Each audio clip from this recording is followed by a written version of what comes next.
dentro del horario de clase, para evitar que Bien. falten, ¿ya? Va a ser a partir de las 8, es en el campus virtual y está colgado como examen final. Ustedes van a ingresar, el profesor ha colgado es un caso, quizás ahí le va a explicar. Tienen opción de escribir dentro de este mismo cuestionario su respuesta o subir un archivo. Si ustedes usan, por ejemplo, lo escriben en su cuaderno, en una hoja, lo desarrollan, le pueden tomar una foto, si están en su computadora, escribirlo en Word, copiarlo y lo guardan como archivo y lo suben al campus. Ahí le voy a ir explicando cómo subir, si es en caso de archivo su foto, para que no tengan inconvenientes.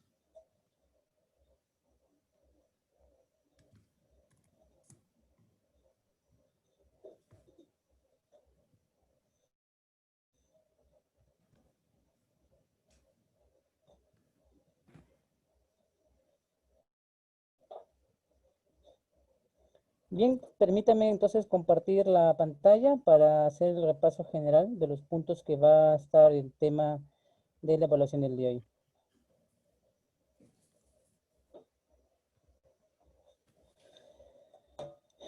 Bien, no lo entendí, José. Ah, José, lo que comento, José, es que la evaluación es un caso.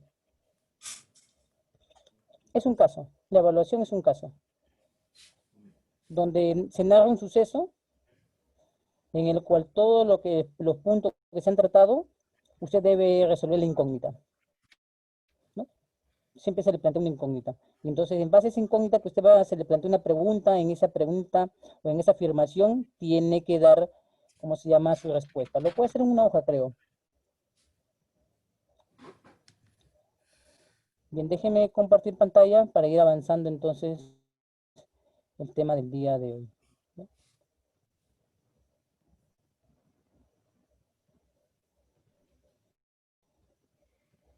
Bien, nuestro tema general, damos entonces el inicio ya a la parte final. El tema general del módulo es operativa del comercio. Y los temas que la primera sesión que hemos tratado nosotros es operatoria del comercio. En la operatoria de comercio, el punto principal que trato con ustedes es el punto de hacer la diferencia del comercio, punto que se menciona también en la evaluación. Por eso hablamos y definíamos qué es el comercio. A su vez que hablamos qué es el comercio, de qué se comprende el comercio entre los intercambio de bienes y servicios, comprendíamos que el término por sí mismo tenía dos connotaciones. La connotación de ser de tipo exterior o internacional. Entonces, cuando se presenta una compra-venta de una persona que se presenta a una agencia aduana para ser atendido o para ser atendido por un comisionista o en todo caso por una persona que hace de responsable de su despacho, lo que debe evaluar, y usted también debe evaluar, es la condición de la negociación. Y debe evaluar si es que no tiene historial de haber importado o exportado, qué condición aplicó, de tipo exterior o tipo internacional. Si no aplicó ninguna y es su primera vez, queda a criterio de usted darle dos alternativas. Se entienden las dos alternativas como el tema de dos posibles cotizaciones. Ojo, que las cotizaciones van a variar, porque en el comercio exterior de repente usted quiere tener, como atendió hoy día, un caso de conectores de lacto. Entonces la pregunta era, el señor siempre lo hacía por aéreo. Entonces en el aéreo, y ahora que trae una carga por marítimo, da las condiciones que sea la misma cantidad, el punto neurálgico del transporte hace variar la cotización enormemente. Ahora, si la compraventa ha sido negociada en un término distinto a las veces que él aplicaba, o sea, algún incoterm varió, todo varía. Entonces, las condiciones son importantes, porque en una nos abocamos, como el exterior, a los tributos locales que aplica el país, pero en el otro es cierto que no, de repente nos permite estar en cero. O la desgravación es menor al monto que pone la administración de aduanas al ingreso de una mercancía, ¿no? entre el 6 y el 11%. Perdón, entre el 6 y el 11%. Pero entonces, ese es el punto más importante, la evaluación. Dentro de este punto que hablábamos nosotros y compartíamos, lo más importante también es que no he dejado de dejar de lado es el tema del lenguaje, del modo como identificas las cosas. Es muy importante porque este tema el día de mañana es fundamental, es crucial el día de mañana. El día de mañana necesitamos todo lo posible al manejo, al buen manejo de su vocabulario, de su vocabulario. Su vocabulario es muy importante, recuerde, la gente le dirá lapicero, usted le llamará bolígrafo. Le acostumbrará al cliente, se acostumbrará usted como persona que trabaja en una empresa, bueno, sobre todo en una agencia de aduana, a diferencia de una empresa transportista, o sea, a diferencia de alguien que trabaja embarcando mercancías, él no utilizará mucho el lenguaje técnico de la descripción. El único que su lenguaje será en función a su ámbito operativo. Por lo tanto, ahí también hay otro lenguaje. Pero el más importante, más allá de cargarlo, porque lo que subes, quiero o no, toma una connotación general, que de alguna manera da una alerta a la aduana para determinar el control. Por eso es importante saber cuál es el término general técnico que le vamos a poner al total de la carga. Y eso es importante hoy día agruparlo. Y por si acaso, si han entrado al site, ya les envié el enlace para que descarguen el arancel de la nomenclatura. Ya los pasos para que usted lo siga. Y ahí está enlazado el punto del lenguaje que traté del comienzo, comparando las famosas palabras del anteojos, los lentes y las gafas. Hay un lenguaje coloquial que yo lo conozco como el lenguaje comercial, al cual le damos un nombre a las cosas para que sean identificadas. Y usted, sujeto de ese tiempo, consumidor, se acostumbró a llamarlos así, bajo el lenguaje coloquial. Hoy no. Hoy en la primera sesión que enseñé acá en comercio, la primera intención era cambiarle el lenguaje al lenguaje por el cual usted se va a tener que identificar en todos los hemisferios, porque quiera o no, y en cualquier idioma, usted llamará a la mercancía bajo su correcto nombre en cualquier idioma, lo va a denominar. Entonces, y si no se aprende el nombre por el idioma, por el nombre técnico, tiene algo que es mucho más sencillo a nivel mundial. Todos empleamos la nomenclatura de la codificación de números y todos tenemos los mismos números. Eso lo vamos a ver en tratados internacionales. Tenemos la codificación.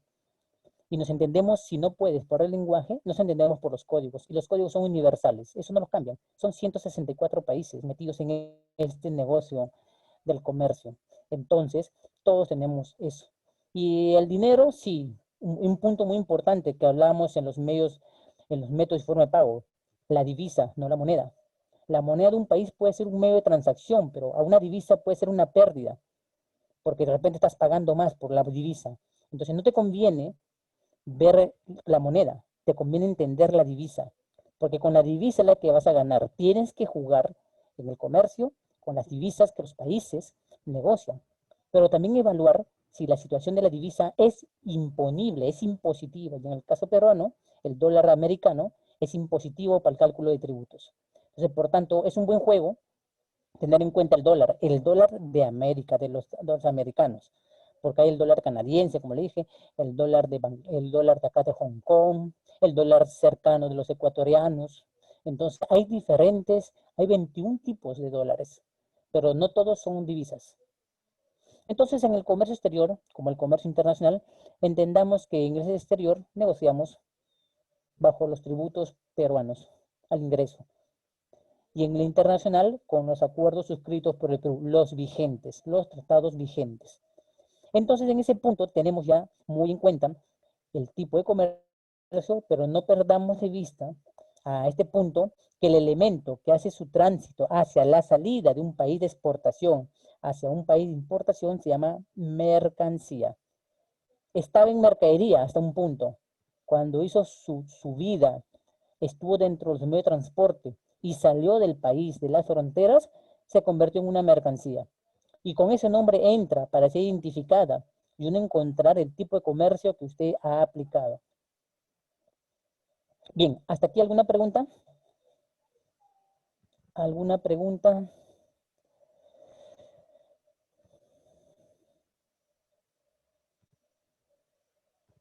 algo que no hayan podido quedar claro. Creo que todos ya tenemos claro lo que les he presentado, ¿no? El audio está encendido por si acaso para poder oírlos en el caso que el chat no pueda visualizarse correctamente. Bien, segundo punto que me toca dentro de la exposición de este módulo, la compra-venta. También se le ha enviado el libro con la constitución de con las obligaciones de los 101 artículos que prevé y que se dice que es necesario evaluarlos y coger los necesarios para formar un correcto contrato de compra-venta que lo aplicó la Comisión de Naciones Unidas del Derecho Mercantil y que está vigente desde el año 80.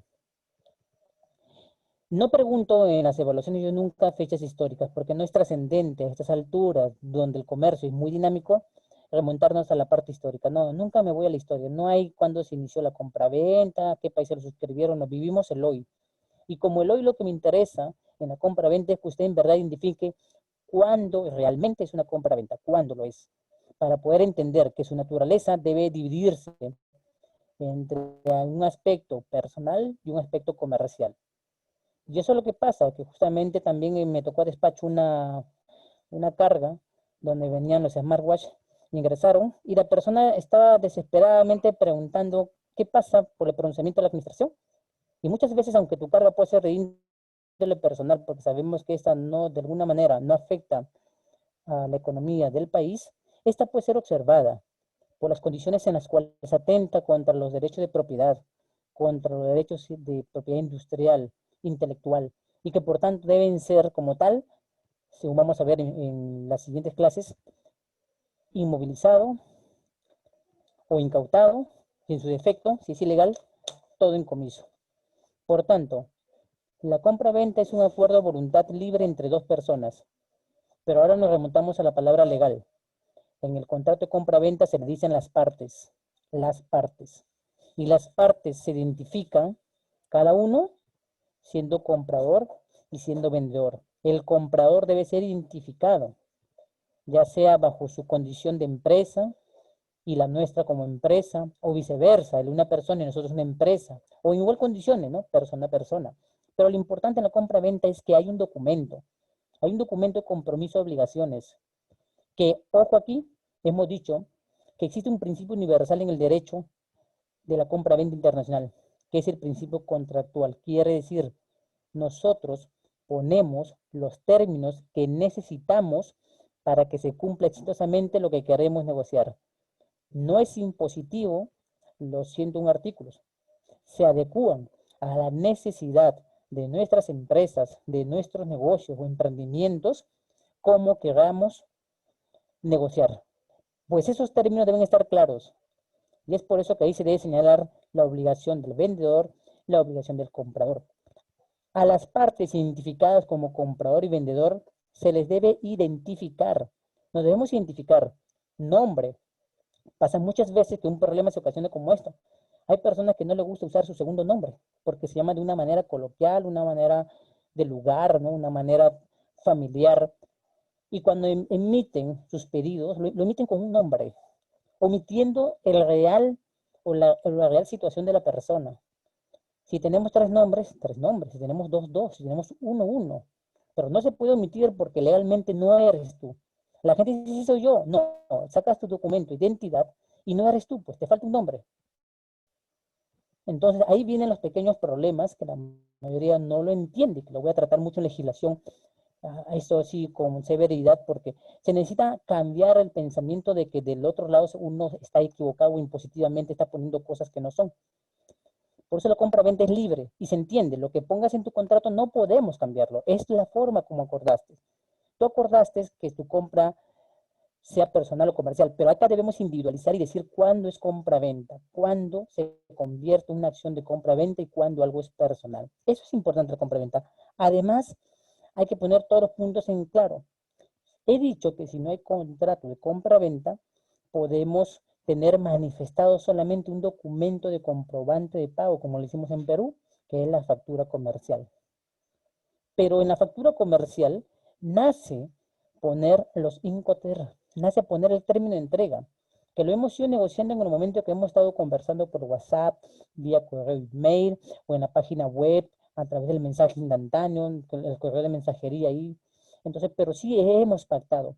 Por tanto, se desprende libremente el Incoterm estando o no en un contrato, pero también hay veces siendo manifestado en la factura comercial. Esa es una pregunta que le pongo yo en la evaluación que se hace de los casos, de identificar la naturaleza de si del caso yace en un elemento personal o comercial y qué elementos son necesarios de repente considerar. Acuérdense que los contratos de compra-venta tienen hechos muy importantes, como les decía, establecer el envío. Si dejas el envío a la deriva, uno lo envía a la deriva, lo envía como en el tiempo que cree oportuno, ¿no? Justificando de repente que en ese momento el transportista no estaba. Realmente, como no has dispuesto tú la acción o los derechos o nos has dicho cómo debemos actuar, nosotros enviamos entonces la mercancía como mejor nos convenga. Por eso decíamos, envío único o envíos parciales.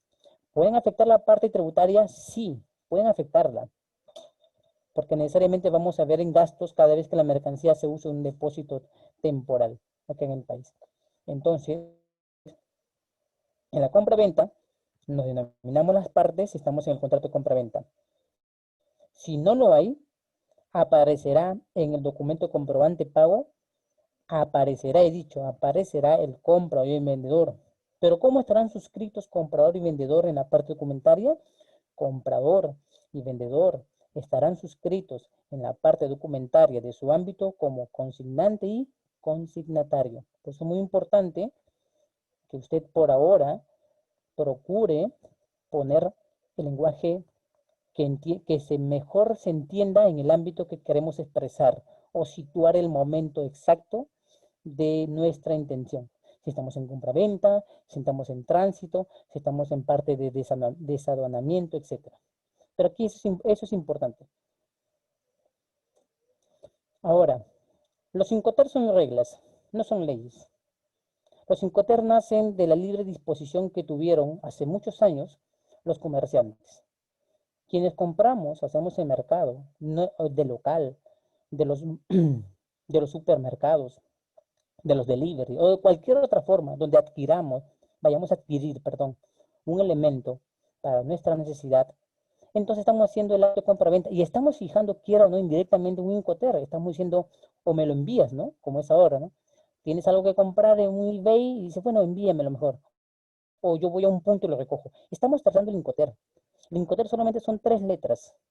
3 letras que van a connotar la situación de dónde está ubicada la mercancía y cómo está siendo tratada y esperando que ésta siga su transcurso. Si hablamos del S-word, claramente la mercadería, no es una mercancía, la mercadería o producto está situada en el local, está situado en el almacén, está situado en el depósito de quien nos vende u ofrece. Y entonces dice el Incoterm que hasta ahí nomás llega la responsabilidad de quien nos vende ese término. Y entonces hay que ir por él. Podemos ir, pero generalmente se le deja un tercero. Y el tercero es el transportista, el sujeto interviniente que va por la mercadería para sacarla del país de la venta, subirla en sus medios de transporte y llevárnosla directamente hacia el punto acordado por nosotros. Entonces, hablamos, la primera etapa es el S-word, la etapa que transitan a través de los medios de transporte es el Free Carrier, FCA.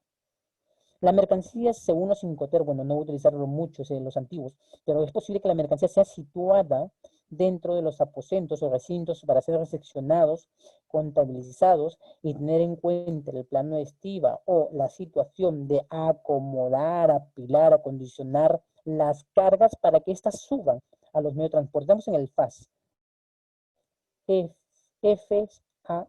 FAS.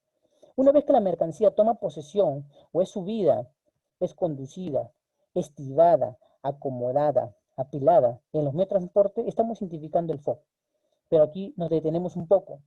Los Incoterm son o sea, son polivalentes, o sea, utiliza un medio y puede utilizar otro medio distinto a ello. Pues empezamos con un camión llevando la mercancía hasta un punto y después ser conducida en un medio aéreo. O en un medio terrestre ser conducido hasta un puerto y este hace uso de su medio marítimo.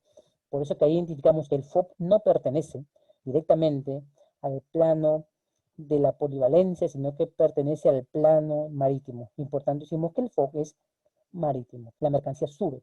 Una vez que la mercancía ha subido, comporta una situación, si usted ha leído el texto, que dice que las mercancías sobre los medios pueden ser tratados como aseguradas, o sea, hay el valor del producto, está el flete y ahí hemos acondicionado un seguro. Entonces, muchas veces denominamos esa situación SIP o SIF, que va a estar muy lejos, en verdad, de la tributación aduanera, que lo veremos juntando valoración, nomenclatura, para sacar la correcta tributación. Pero también a veces no queremos un seguro y dejamos el costo, dice costo, la palabra del mismo texto es el costo, dejamos el valor pagado por el flete más el valor pagado por el producto y tenemos un CFR. Entonces, así van dando situaciones. Ahora me detengo nuevamente en este punto para entenderlo. ¿Qué está pasando con los Incoterm cuando hacen estas situaciones de identificar los pagos, los gastos o los costos? Están haciendo esto, determinando, según el texto que usted ha venido leyendo, que puede ser el puerto convenido o el lugar convenido. El puerto convenido entonces es enteramente Incoterms marítimos y el lugar convenido son los Incoterms polivalentes. Entonces ya tenemos clara la idea. Si nos plantean que es el puerto convenido, sabemos que puedes aplicar un FOB, un FOB, puedes aplicar un término C. Todos los términos C son marítimos. Ahora, el lugar convenido, carambas, puedo estar pensando en el SWOR, el primer Incoterm, puedo estar pensando en el Incoterm, el tránsito local hacia el lugar convenido, pasando la aduana y poniendo a la disposición de quien lo recoja, PSA, o un DAT, un Delivery Duty Pay, conocido acá como Delivery. Es un mecanismo que lo desarrolla bien en el Perú DHL. Usted le compra algo a la página de Amazon, eBay, y lo que hacen ellos es, una vez que usted ha pagado, el vendedor, por cuenta de él, hace el recorrido de llevarle el producto comprado y negociado hasta la puerta de su lugar. No lo hace personalmente, sino que utiliza un servicio de contrato entre el transportista y él para brindarle el servicio puerta a puerta y dejarle su mercancía en su puerta. Pero claro, el valor del servicio es muy alto, muchas veces. Entonces, este también es un punto que se debe considerar en los Incoterm. ¿Qué plantean los Incoterm? Algo que he venido enseñando a través de los documentos que nos emiten, es que la gente, perdón, es que los usuarios de los regímenes en el tema de importar y exportar, ponen términos que no existen, como le mostraron en la factura comercial, ¿no? Pone un CIP Lima, Perú. El CIP puede ser cualquier cosa, no está denotando que está usando un Incoterm, es una palabra que puesta, como le he puesto siempre, para discusión en los casos de que se presenten estos despachos, ponerle pues no la tabla y decirle, mira, el CIP, lo googleas, le das un clic y sale Incoterm, pero salen otros términos. Entonces, lo que tú has colocado no es un Incoterm, puede ser cualquier situación que yo encuentre en mi tabla. Y por tanto, podemos decir que tu negociación no expresa correctamente lo que tú quieres presentar por formalidad en el país y que por tanto puede ser multado. Por eso es importante, uno de los aspectos, aparte de entender en qué medio y modo de transporte voy a utilizar, es importante, dice, describir cuán preciso sea el aplicar el Incoterm. Partimos por el tema, puede partirlo, no hay un orden, está bien claro eso, no dice que de esta manera, en este orden correlativo se debe poner. Lo que sí indica es que debe tener los datos precisos. El Incoterm que utilizo, si es el Incoterm del año 36 o es el Incoterm del año 2020 actual. El año y el Incoterm. Una vez que he tenido, tengo que tener clara la dirección, a dónde va a ir. La dirección. Una cosa es el ubijeo y una cosa es la dirección, porque uno es el código distrital y uno es el código de ubijeo, donde exactamente dice dónde te encuentras. Se lo voy a explicar de una manera clara. Cuando alguien nos envía algo, aunque tú pongas el código 33 y estás en el límite o entre los límites de 2, distritos, de repente no le corresponde, porque hablamos del sector de la circunscripción que tienen las aduanas, es decir, hasta acá me pertenece, no se circunscriben por el tema de los distritos, sino que puede caer en uno más lejano al que está cerca a tu propiedad. Por eso que el Incoterm se exige y el Incoterm reclama que pongamos el lugar tan precisamente como sea posible. Y es por eso que debemos poner correctamente el Incoterm, el año, la dirección y el país para poder ubicarlo correctamente. Otro tema que no se plantea dentro de los Incoterm es el método y forma de pago. Los Incoterm no dicen qué método de pago es más seguro. Simplemente dicen que debe darse cumplimiento a la primera obligación, que es, si yo te vendo, tú me pagas. Entonces el Incoterm desde ahí ya te dijo, el método y forma de pago, ustedes lo plantean. Ustedes deciden cuál es el método más seguro que quieran aplicar en el momento de su pago. Por eso los Incoterm no se plantean eso. También los Incoterm, aduciendo a la forma de pago, también hace mención dentro de ellos que los Incoterm sí ponen en claro qué documentos se transmiten. Que la factura comercial es el primer documento que nace desde la compra-venta y nace desde el SWORD. Y se necesita el documento de prueba de pago o de adquisición del bien de compra con la factura comercial. Pero la factura comercial lo veremos más adelante, que la factura comercial no es el medio probatorio para decir que son tus cosas. Eso lo vamos a ver en temas de legislación. Pero es importante que ya doy fe que he pagado algo, que pagué algo, compré algo. La factura comercial o el documento de declaración jurada o el documento llamado boleta da fe a que hemos comprado un elemento y hemos pagado por él algo. Y en ese algo demuestra también qué tipo de transacción fue. Si fue pago al contado, si fue transferencia, ¿no? Y si en ese momento de repente se aplica un 4x1, ¿no? Donde un 4x3, 4x1, como dicen en el Perú, usted paga 5, usted lleva 5 y paga 4, algo así. Y donde también debe darse eso. Y esa situación hay que ser entendida también, porque no está planteado los Incoterm. Los Incoterm no plantean los descuentos, los Incoterm no plantean la asociación de remates o ofertas, no plantea, pero cabe en la disposición de libertad que en el momento de ser efectuada, los Incoterm ponen en claro, debes poner en claro qué documentos debes darlo. Y el primer elemento que reclaman los Incoterm es establecer si pagaste o no pagaste o conveniste pagarlo en diferido. Eso sí, pero se pide que sea el momento mismo en el que se cierra la transacción comercial. También los Incoterm nos plantean que debido al tipo de Incoterm hay que plantear quién pone el transporte, quién pone el seguro. Entonces los Incoterm tratan esas situaciones directamente y hay situaciones que los Incoterm ni siquiera mencionan como son los métodos y forma de pago. Algo que hay que plantearse siempre es qué método y forma de pago es el más adecuado. Generalmente las personas que han tenido negocio en su comienzo saben bien que no es tan fácil meterse al sistema bancario en el primer crecimiento porque tienes que pasar por una situación de tiempo para que te puedan dar un POS o te reconozca el banco de transacciones. Algunos lo hacen pago directo a su cuenta, ¿no? Directo. O utilizan el método más sencillo que hemos hablado que también internacionalmente es cuestionable a veces, es el Western Union. Entonces, este método de pago que para la mayoría, y que en algunos casos, no en muchos, bueno, desde mi punto de vista, ha ocurrido que habiéndolo pagado no ha llegado. Y lo han utilizado y se ha visto involucrado en un tema de no seguridad como medio de pago en una transacción internacional. Pero existen otros métodos, ¿no? Los métodos de intervención de los bancos, el método de la cobranza documentaria, el crédito documentario. Y muchas veces se va a dar cuenta que en el ámbito del comercio internacional no vas a encontrar nunca, bueno, puede haber un tema de crédito documentario. Lo que sí hay es una carta de crédito. Eso sí hay algunos en las páginas de Alibaba, Taibo, otras páginas chinas y otras páginas europeas se aceptan el pago de cobranzas con carta de crédito.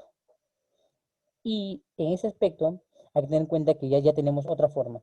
También existe otra, donde PayPal se manifiesta que puede pagar una de tu dinero hacia las cuentas directas de la empresa afiliada a PayPal, ya sea persona o empresa, y decirte en ese momento que tú pagas identificarte a tu vendedor y señalártelo también, y enviarte incluso, al momento de que usted inicie el proceso de PayPal, tu propia factura, tal como se demuestra en la transacción de pago, igual te figura. Y además ahí te permite, esa factura que se emite, qué recomendaciones les das en ese momento, en caso de incumplir con el producto, qué situaciones le plantea que se deben dar en el momento en que él pague para que recibas el mismo producto. Por eso tenemos PayPal. Otro tema, que también algunas cuentas, sobre todo en AliExpress, piden transferencia de la cuenta, transferencia interbancaria. En algunos países hay respeto a las transacciones internacionales, pero en el caso de Perú muchas veces las incidencias son muy altas. Entonces tú te vas a un banco, entras, llenas el formulario que estás pagando a una determinada empresa, de repente es una empresa que nadie sabía que existía, o por lo menos no aparece en el sistema, entonces has encontrado un producto hacia un buen nicho de mercado, y lo pones, tus datos, ¿no? Lo llenas en público en el banco, lo inscribes, lo pones a la ventanilla, la persona que está en la ventanilla mira los datos, y le da la curiosidad de ver qué estás comprando, porque lo que él lo ingresa solamente es el monto. Pero desde ahí ya nace un tema de no haber seguridad. Y es por eso que algunos vendedores optan por no usar la transferencia directa, de esa manera con intervención de los bancos, donde se denota a nuestros futuros proveedores, ¿no? No lo hacen a través de otros métodos. Prefieren, aunque ese método es el de menos gasto, también empieza el primer riesgo cuando hablamos de seguro. La pérdida de información puede irse por ahí. El tema de los transportes es muy general.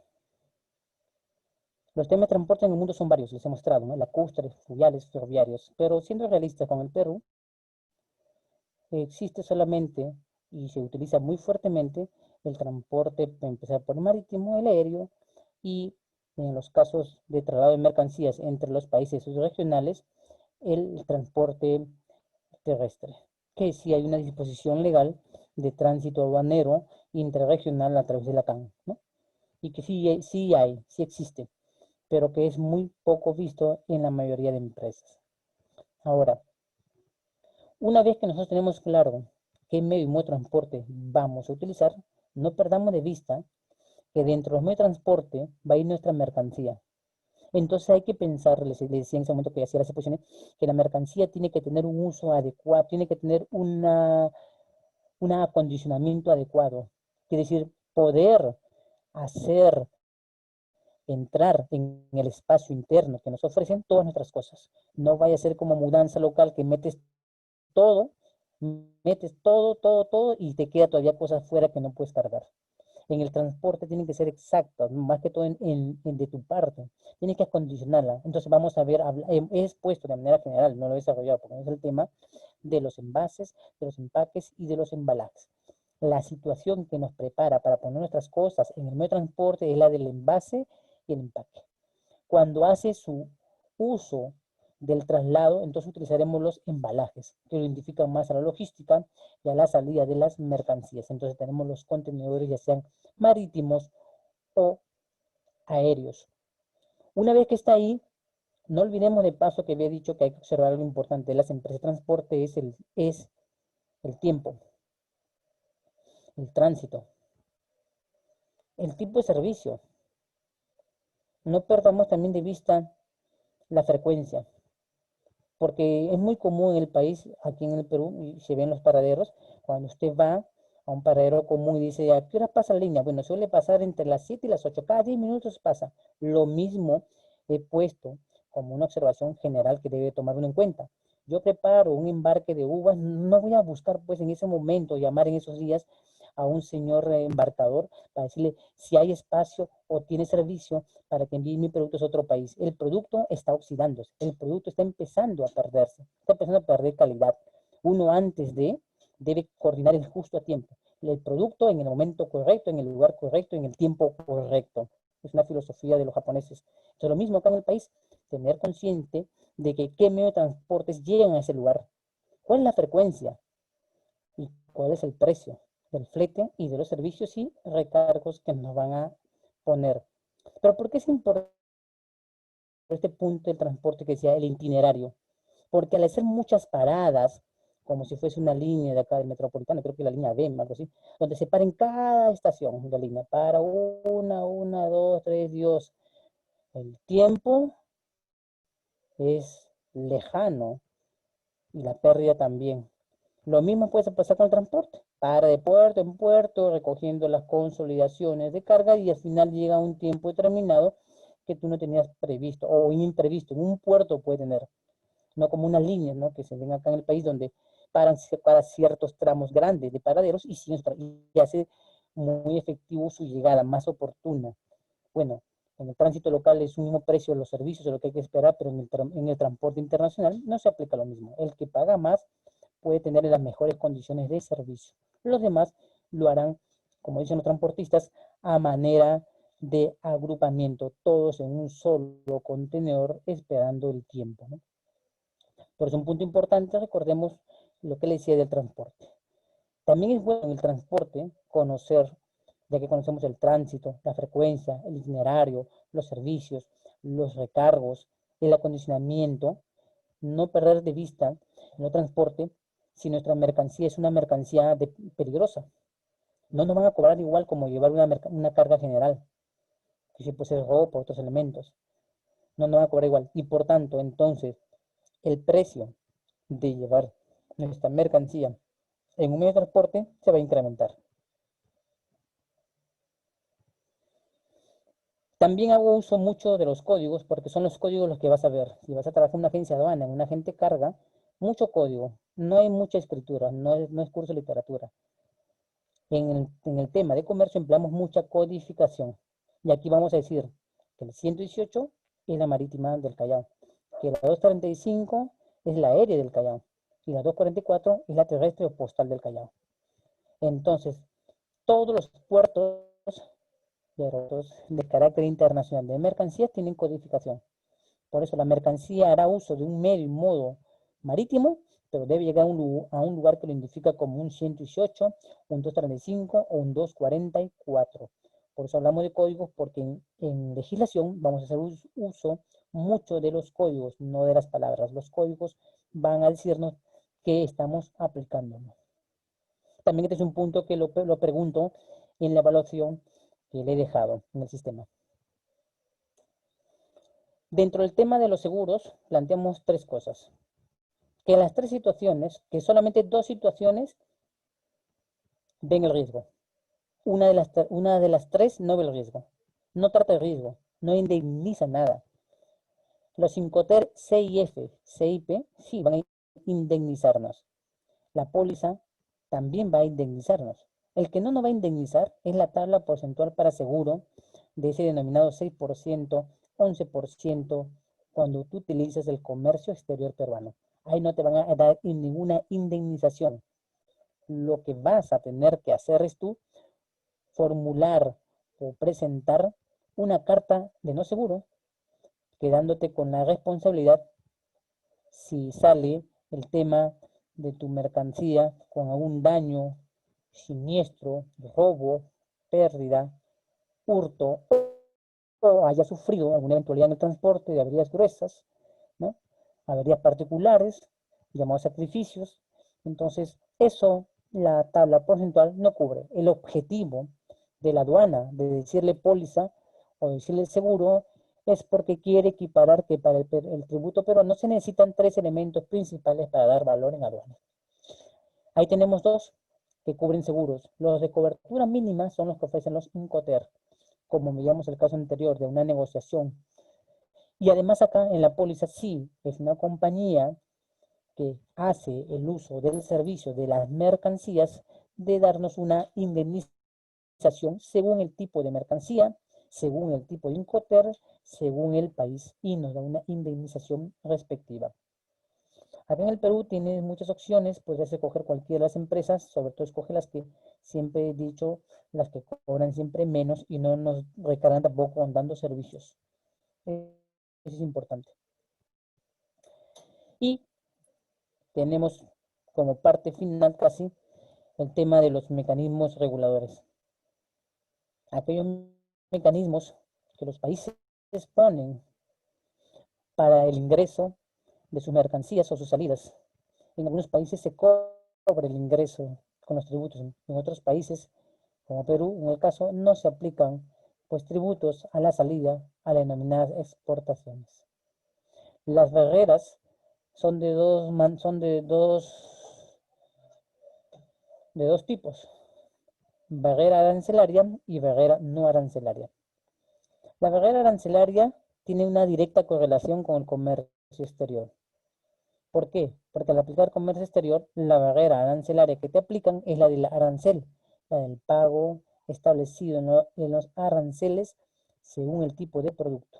Unas pagarán 0, otras pagarán 6, otras declararán 11. Quiere decir que la barrera arancelaria es impositiva, o sea, es obligatoria. A diferencia de la barrera no arancelaria, la barrera no arancelaria es el mecanismo que tienen las entidades e instituciones para dar una opinión o un pronunciamiento sobre una mercancía que ingresa a usar el país, connotando en ella si ésta atenta contra la seguridad pública, contra las personas, los animales, el medio ambiente, etc. Y dan un pronunciamiento. ¿Qué ha pasado con las barreras no arancelarias? En el transcurrir de los tiempos en el Perú han ido naciendo muchos ministerios, y uno de los que se ha fortalecido o ha diversificado en área ha sido Produce. La Discamet cambió a Subcamet, y así es sucesivamente, ¿no? En cambio, el Ministerio de Salud sacó DIGESA y DIGEMIT para separar los elementos que son de carácter estrictamente médicos de los que no son médicos. Entonces se creó al DIGESA, DIGEMIT, DIGESA. Por eso la barrera arancelaria también es una barrera impositiva y también es más que todo de orden cualitativo, no cuantitativo. ¿Cómo se rigen las barreras no arancelarias? Se rigen de acuerdo al producto. Se rigen de acuerdo a su peligrosidad. Se rigen de acuerdo al país. Y ya les comentaba en el chat cuando me preguntaban ¿y cuánto es el monto del pago? Bien, se rige por el trámite único del procedimiento administrativo llamado la TUPAC, que en todas las entidades tienen las TUPAC, y esto sirve para el cobro de los servicios que ellos nos van a brindar. Y adicionalmente, habíamos quedado también en mencionar que la atención puede ser sobre todo de tipo virtual, es decir, que también lo atiende la misma entidad o lo atiende a través del mecanismo de la ventanilla única del comercio exterior denominado la BUCE. Son dos maneras. Entonces, ¿se pueden aplicar el ingreso de una mercancía, la barrera arancelaria y la barrera no arancelaria? Sí, se puede aplicar. Lo que pasa es que hay que identificar cuándo se aplica una barrera arancelaria, cuándo se aplica una barrera no arancelaria, porque la barrera arancelaria, de todas maneras, sí es impositiva. Y las barreras no arancelarias, dependiendo de tu producto, pueden aparecer o no aparecer. ¿No? Bien, ¿alguna pregunta? Esto es un resumen de todo el módulo con que damos finalizado y damos pie el día de mañana a lo que es legislación.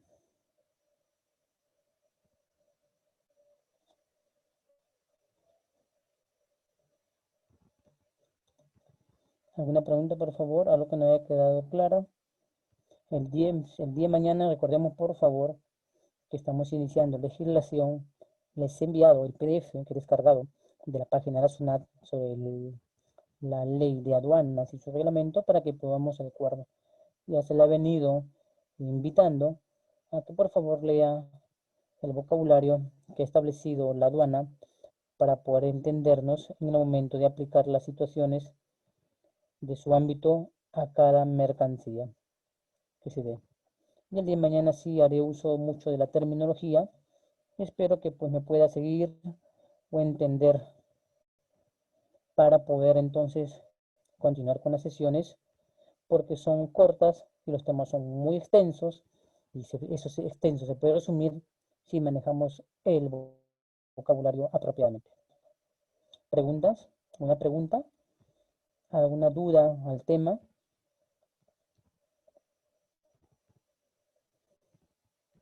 A las 8 yo salgo del sistema dando paso a la evaluación, que es un caso que plantea como 6 situaciones a las cuales usted tiene que responder.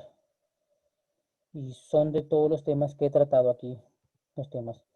El tema de compraventa, el tema de Incoter, el tema de transportes, el tema de métodos y forma de pago. Es una situación como le estoy planteando, como pedirle a usted una opinión, una recomendación. Yo lo planteo como si fuese una compra mía, y al cual usted me va a dar sus mejores vistos al tema de cómo va a ir el tratamiento y cuál es la visión en ese momento que se debe aplicar a la llamada negociación que le he planteado.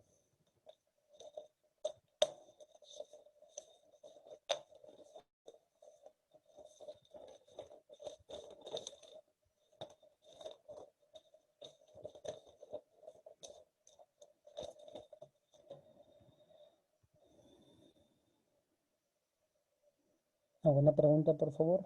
Algo que no haya quedado claro. Me quedan apenas unos 7 minutos para dar paso a la evaluación.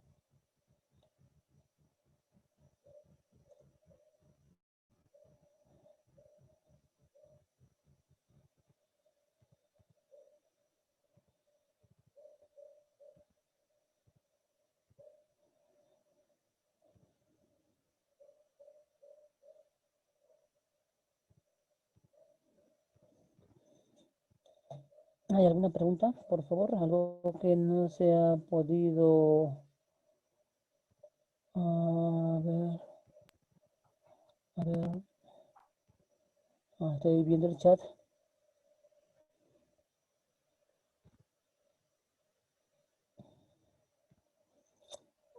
José, el artículo 2 de la Ley General de Aduanas sí tiene un término y una definición. Sí, mañana hay que tratarlo.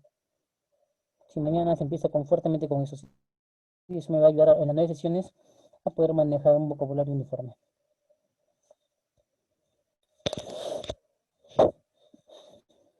Bien, señores, ¿alguna pregunta? Por favor, porque tenemos que ingresar a las 8 en punto para su evaluación. No, todo claro, por favor, profesor, por mi parte. ¿Todo claro? Bien, Nuria Sandoval dice, barreras arancelarias. Las barreras arancelarias se aplican tanto al comercio exterior como al comercio internacional. Se aplican. Joaquín, eso creo que si no me equivoco también está en línea el área académica y le va a indicar entonces cómo se carga en el tema de la evaluación que empieza a las 8. ¿Sí? Porque el área siempre también está participando con nosotros en el chat. Señorita Cecilia, sí, justamente sí. Van ahí por el medio, dentro del chat está la institución y nos va a dar las indicaciones para la evaluación. Es un caso nomás, no es un cuestionario, no hay como se llama, número 1, 2, 3, 4, 5, no existe eso. No acostumbro a poner números a las evaluaciones. Solo planteo situaciones. Bien, no olvidar, por favor, me quedan solamente unos 3 minutos, creo 4 minutos me quedan. No olvidar, 4 minutos, me quedan 4, sí, me quedan 5 minutos. No, sí. No olvidar, por favor, que por favor el día de mañana, por favor, voy a tener su artículo número 2 de la ley presente en el momento que yo empiece la sesión, para que cuente la participación a partir de mañana en la intervención. La barrera no arancelaria es la que prohíbe el ingreso de los productos no aptos al mercado. La barrera no arancelaria es la que emite pronunciamiento, huyendo de decirle a la aduana que de repente todo está bien, pero necesito la ficha técnica. Un ejemplo, ¿no? Los smartphones, Ana. Se pronuncia el MTC y le dice a la aduana, mira, ese teléfono no lo conozco la marca, ¿no? Por si Asus ingresó así, ¿no? Asus, ¿qué Asus era esta cosa? Dice, ¿no? Tiene tablet, tiene ordenadores, tiene laptop y tiene celulares, ¿no? Entonces, tiene móviles, perdón.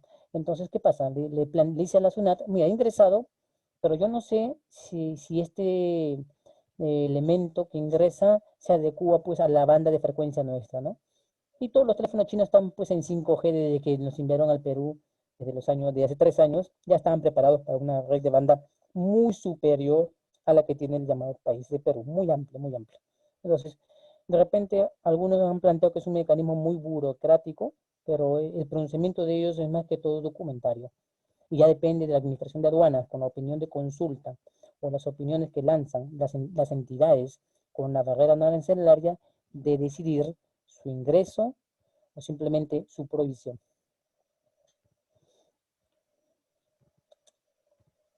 Oscar me dice, profe, en los 5TER CIP y CIF, en esos 5TER no te obligan a poner un seguro. No, el seguro es el mínimo. Está, mejor dicho, Oscar, planteado que sí se debe poner una cobertura de seguro mínimo. Es la cobertura mínima, la mínima de cobertura que se pone, la del mínima como máxima, se puede decir, es la del 10% sobre el valor del 100 que es tu producto. Sí, es obligatorio. El CIP y el CIF. Ahora, si tú lo has leído bien, te dice, ahí te plantea que el Incoterm ya te pone un seguro, es una cobertura mínima, pero tú puedes poner un seguro encima de él, o sea, tú puedes poner una cobertura mayor de repente a ese seguro tan mínimo que te han puesto por la necesidad de tu mercado. Camila, yo creo que esa pregunta que usted me dice, no lo tengo claro. Pero en mi caso, si me está planteando qué es lo que yo evalúo, lo que yo evalúo mucho es digamos, la coherencia, ¿no?, del tema, ¿no? No está salido del entendimiento del tema, ¿no? Por eso decía, pregunte, ¿no? No voy a evaluar el tema en este caso, la terminología técnica, no la evalúo para nada, sino que tome en cuenta que la idea sea muy clara a lo que estamos todos compartiendo acá, que es el comercio, ¿no? Procurar, sí, por favor, llamar a las cosas como mercancía, porque en el comercio todo es mercancía, no hay producto, ¿ya? Esto no es costo, precio y cotización, ¿no? Este es el curso donde tratamos mercancías, ¿no? Acá no producimos nada. Acá solamente lo que hacemos es que un bien de compra se comercialice con comercio de un lugar hacia otro y se llama mercancía. Ahora, ¿qué afecta? Esa parte también le tendría que preguntarle al área académica si afecta a los demás cursos. De mi parte, la nota mínima, espero que, bueno, voy a consultar bien, pero yo pondría la 12, que nota mínima y casi mala, el ministerio evalúa, ¿no? Y de ahí para arriba se puede evaluar. Pero voy a preguntar cuál es la mínima y cuál es la máxima. Si me dicen que se evalúa del 1 al 20, entonces habría que respetar lo que la institución dice que es del 1 al 20. Si en todo caso la nota es la mínima promedio, casi desaprobatoria para un ministerio, con sus notas que uno le pone de 12, pues tendría que sacar un 13, ¿no? Para que esté en azul, no en rojo, como dicen acá. Si me quedan 2 minutos, ¿alguna pregunta más?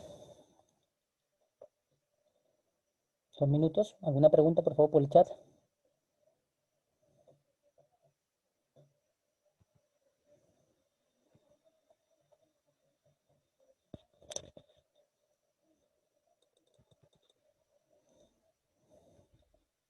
¿No hay preguntas?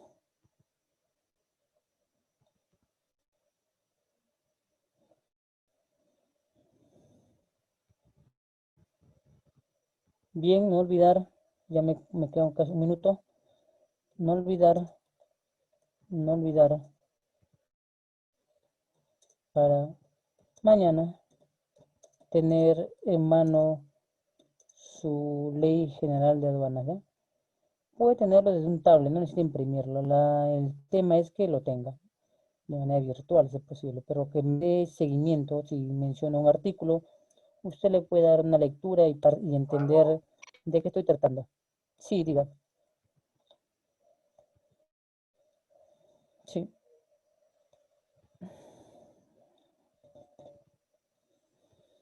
Bien, entonces ya casi siendo las 8 de la noche, entonces le pido el retiro para que el área académica dé inicio entonces a la evaluación hasta las 9 de la noche. Bien, entonces les agradezco. Entonces nos vemos mañana. El tema es legislación y ya tienen el sistema, ya tiene cómo descargar con tiempo el arancel, ¿ya? El arancel, ya lo publiqué. Ya tiene que comenzar, recuerde que son 11. Bien, gracias José, buenas noches, gracias a todos. Gracias a todos. No les deseo suerte, sino que simplemente acá es un aprendizaje para todos, muy oportuno, ¿no? No es cuestión de suerte. Nos vemos el día de mañana, gracias. Nos vemos. Hasta mañana. Muchas gracias.